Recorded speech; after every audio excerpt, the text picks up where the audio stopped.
আল্লাহ রাব্বুল আলামিন বলেন আর রহমানু আলাল আরশি ইস্তাওয়া।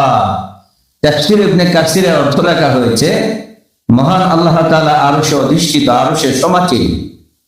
কোরআনুল কারীমের বিভিন্ন জায়গায় আল্লাহ রাব্বুল আলামিনের হাত রয়েছে, এটা পাওয়া যায়।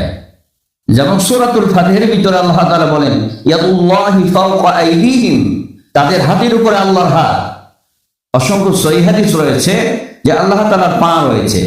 একটি হাদিসে রাসূলুল্লাহ সাল্লাল্লাহু আলাইহি ওয়াসাল্লাম বলেছেন জাহান্নামের ইন্ধন মানুষ এবং জিনকে দিয়ে যখন জাহান্নাম পরিপূর্ণ হবে, এরপরে জাহান্নাম বলবে হাল মিন মাজিদ, হাল মিন মাজিদ, আরো আছে কি, আরো আছে কি? তখন আল্লাহ রাব্বুল আলামিন তার পা জাহান্নামে প্রবেশ করাবেন, তখন জাহান্নাম কটকট শব্দ করে দূরে সরে যাবে।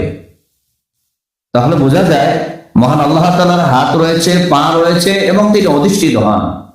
কোরআনুল কারীমের আয়াত এবং হাদিসগুলো আমরা অস্বীকার করতে পারি না, কিন্তু আমরা এই আকীদাও রাখি যে আল্লাহ রাব্বুল আলামিনের হাত রয়েছে, পা রয়েছে, তিনি আরশে অধিষ্ঠিত, সমাসীন।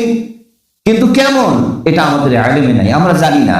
কারণ আল্লাহ তাআলা বলেছেন লাইসা কামিসলিহি শাইউন, তিনি কার মতো নন, তিনি তার মতো। তিনি কার মতো? কার মতো নন, তিনি তার মতো। এ ব্যাপারে ইমাম মালিক রাহিমাহুল্লাহ যে কওল, যে বক্তব্য, এটা আমার আকীদা, এটা আমি সবচেয়ে বেশি পছন্দ করি।